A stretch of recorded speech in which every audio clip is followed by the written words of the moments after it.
नमस्कार, एक बार फिर से स्वागत है फोकस एजुकेशन आहोर के यूट्यूब चैनल पर। और आज लेकर के आए हैं आपके लिए मैथ का टॉपिक और जो ऑलराउंडर चलने वाला टॉपिक है। और इस टॉपिक के अंदर हम देखने वाले हैं संख्या पद्धति के बारे में। यह टॉपिक हमारा रहने वाला है संख्या पद्धति। संख्या पद्धति इंपॉर्टेंट टॉपिक है, बहुत ही तरीके के यहाँ से क्वेश्चन बन जाते हैं। और नॉर्मली ये सबसे पहला टॉपिक होता है हर बुक के अंदर। देखने में तो लगता है कि ये बहुत ही आसान टॉपिक है, लेकिन इसके अंदर कोई रूल काम नहीं करता है, जिस वजह से ये टॉपिक बहुत अधिक टॉपिक्स को कवर करता है। तो चलिए इसके क्वेश्चनों को भी हम आगे देखेंगे। तो उससे पहले एक बार अपन नॉर्मली समझते हैं कि संख्याएं क्या होती हैं। जो संख्याएं हैं वो क्या होती हैं और वो कितने प्रकार की होती हैं। तो देखिए, जिस प्रकार से हम कोई भी अंक, क्योंकि यहाँ पर मैं बात चल रही है गणित की, तो यहाँ पर अंक की बात आएगी, शब्द की बात नहीं आएगी। तो यहाँ पर कोई भी हम यहाँ पर अंक लिख देते हैं तो ये कहलाएगा अंक। और जिस प्रकार से एक वर्ण होता है उसी प्रकार से यहाँ पर एक अंक होता है। वर्णों से मिलकर के शब्द बनता है, तो अंकों से मिलकर के संख्या बनती है। तो पहले अपन संख्याओं के प्रकार जान लेते हैं। अंकों के प्रकार कह सकते हैं अपन उसको, जिसमें सबसे पहले होती है एक हमारे पास में प्राकृतिक संख्या। प्राकृत संख्या। अब प्राकृत संख्याएं कौन सी होती हैं, भी जल्दी से देखते हैं कौन सी प्राकृत संख्याएं हैं। तो जब एक से शुरू करेंगे, यदि हम एक से काउंटिंग शुरू कर देंगे तो ये सभी के सभी प्राकृत संख्याएं कहलाएंगी। और कहां तक जाएंगी? इन्फिनिटी, अनंत तक जाएंगी। इसके बाद में हम देखते हैं कि एक पूर्ण संख्या होती है। पूर्ण संख्या। अब पूर्ण संख्या कौन सी? यदि हमने इसमें जीरो को काउंट कर दिया, जीरो से अगर हमने काउंटिंग शुरू कर दी, तो इसका मतलब ये कौन सी संख्याएं आ चुकी हैं? पूर्ण संख्याएं आ चुकी हैं। तो यहाँ पर दो प्रकार निकले हमारे पास में, प्राकृत संख्याएं और पूर्ण संख्याएं। अब इसी अकॉर्डिंग अगर हम आगे चलते हैं तो इन्हीं संख्याओं को हम अलग तरीके से डिवाइड करते हैं। जैसे इन्हीं प्राकृत संख्याओं में से हम, या पूर्ण संख्याओं में से, होल नंबर में से हम सम और विषम को काउंट कर लेते हैं। सम और विषम। चलिए, अब सम विषम की बात आ गई। तो अंक तो वही रहने वाले हैं, बस इसमें उनका जो क्राइटेरिया चेंज हो जाएगा कि इस बार हम इसको डिवाइड कर देंगे अलग अलग, कि सम संख्याएं वे संख्याएं जिनके अंदर दो का पूरा भाग जाएगा। अब दो का पूरा भाग जाएगा तो ये होगी हमारे पास में सम संख्या 2। उसके बाद में 4, 6, 8। तो ये लगभग आप सभी को पता है इसके बारे में। ओके, इसलिए आगे बढ़ते हैं। इसके बाद देखते हैं तो जो रह जाएंगी संख्याएं वो कौन सी हो जाएंगी? विषम संख्याएं हो जाएंगी। चलिए, काफी समझदार है, आपको ध्यान है इन सब चीजों के बारे में। अब आने वाला है इसके बाद में एक इंपॉर्टेंट, जिसके बारे में देखते हैं कि एक होता है भाज्य संख्या और एक होती है अभाज्य संख्या। अभाज्य संख्या, ठीक है। भाज्य संख्या वे संख्याएं जिसके अंदर खुद के अलावा किसी का भी भाग जाए। जिसमें खुद के अलावा किसी का भी भाग जाता है तो वो भाज्य हो जाएगी। और यूं समझते हैं कि जिसके अंदर खुद के अलावा किसी और का भाग ना जाए वो अभाज्य होती है।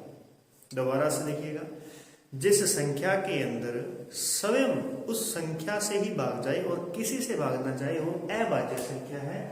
जैसे सबसे छोटी अभाज्य संख्या कौन सी है? जल्दी से बताइए।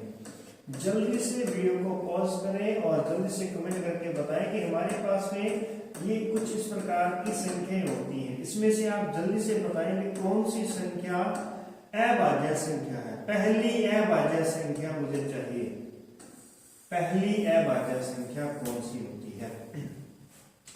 अब सबसे पहले आपने कहा कि भी एक अभाज्य संख्या है, परंतु ध्यान रखिएगा एक ना तो भाज्य में काउंट की जाएगी और न ही अभाज्य में काउंट करेंगे इसको।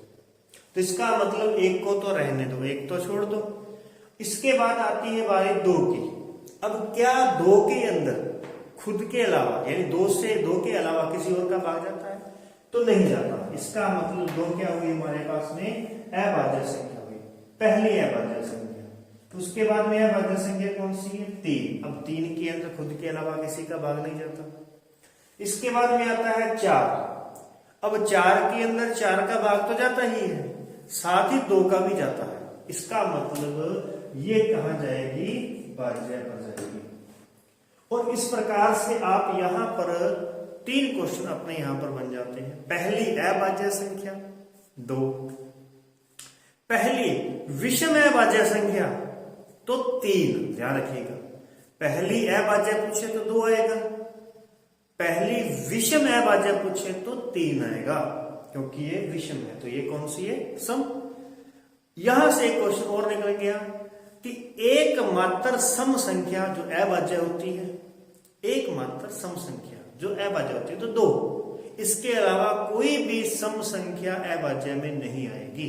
इसके अलावा कोई भी सम संख्या 4, 6, 8, 10, 12, 14, 16 ये कोई भी संख्या है, ये अभाज्य में नहीं आएगी। ये सब किस में आएगी? भाज्य में आएगी।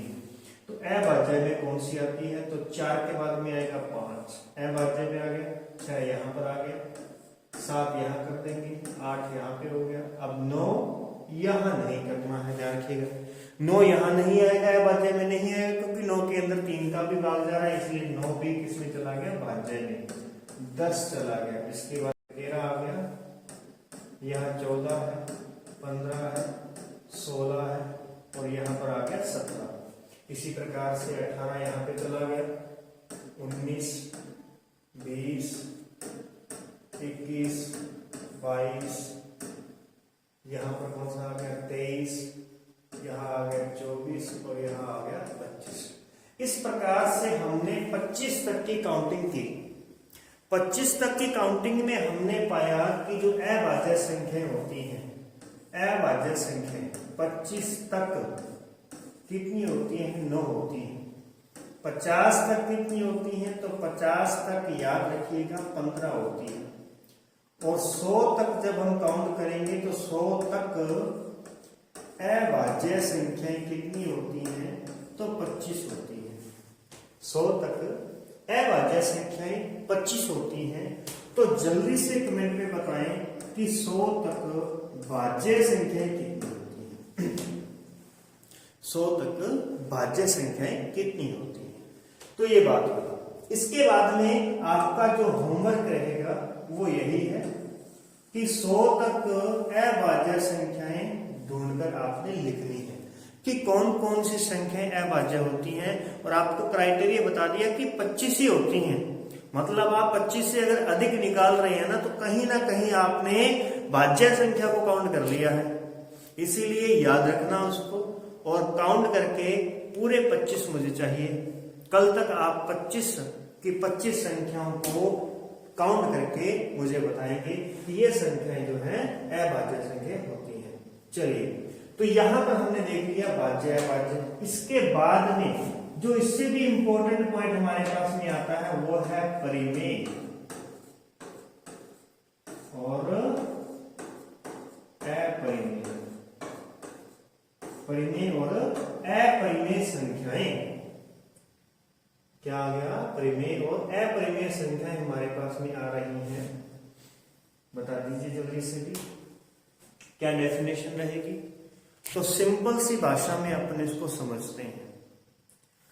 ऐसी संख्या जो भिन्न के रूप में या तो दी गई हो और या उसको हम भिन्न के रूप में लिख सके।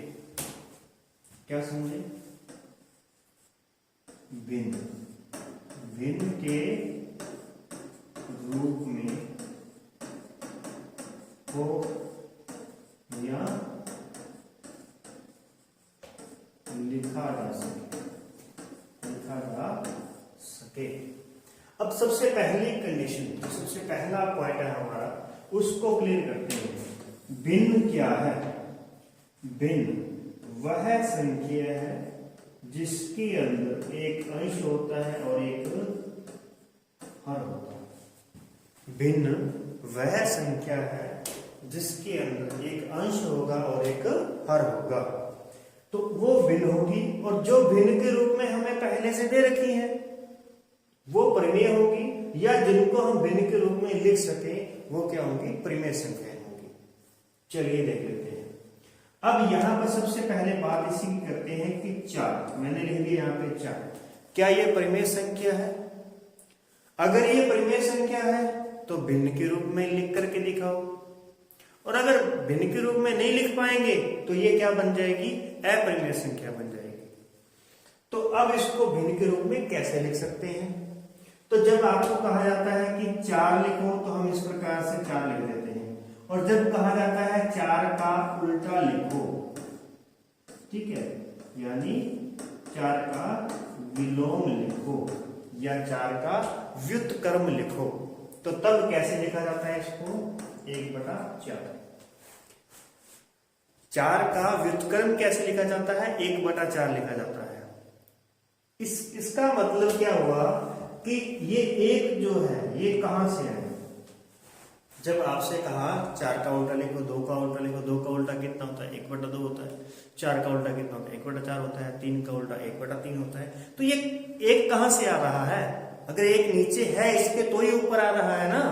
तो इसका मतलब प्रत्येक प्राकृत संख्या के नीचे, प्राकृत संख्या के नीचे क्या होता है? अभी प्राकृत संख्या के नीचे क्या होता है, जल्दी से बताएं, 1 होता है। प्राकृत संख्या के नीचे 1 होता है। इसका मतलब जितनी भी प्राकृत संख्या आएंगी वो सारी की सारी कौन सी होंगी, परिमेय होंगी। तो ये सभी प्राकृत संख्याएं क्या है, परिमेय है। तो चलो ये बात तो हमारी क्लियर होगी। इसके बाद में आगे बढ़ते हैं।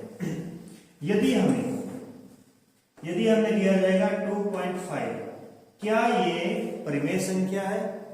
तो यदि ये परिमेय संख्या है तो इसे लिख करके दिखाओ। तो जी हाँ, हम लिख सकते हैं 25/10, क्योंकि पॉइंट हटाएंगे तो नीचे 10, 1 0 आएगी, 1 पॉइंट हटे 1 0 आएगी, 2 पॉइंट है तो 2 0 आएगी।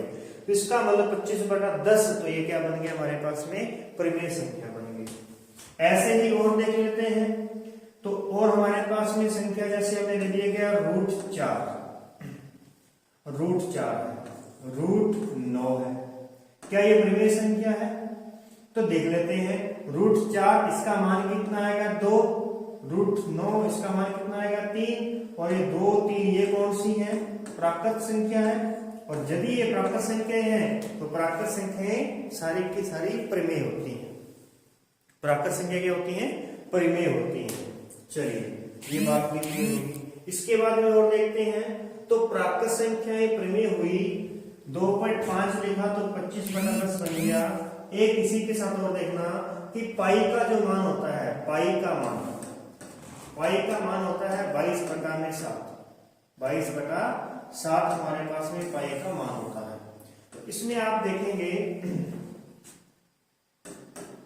22/7, ये तो एक भिन्न है, इसीलिए ध्यान रखना है कि 22/7 क्या है, परिमेय है। 22/7 क्या है, परिमेय है। परंतु पाई क्या है, अपरिमेय है। पाई क्या होती है, अपरिमेय होती है।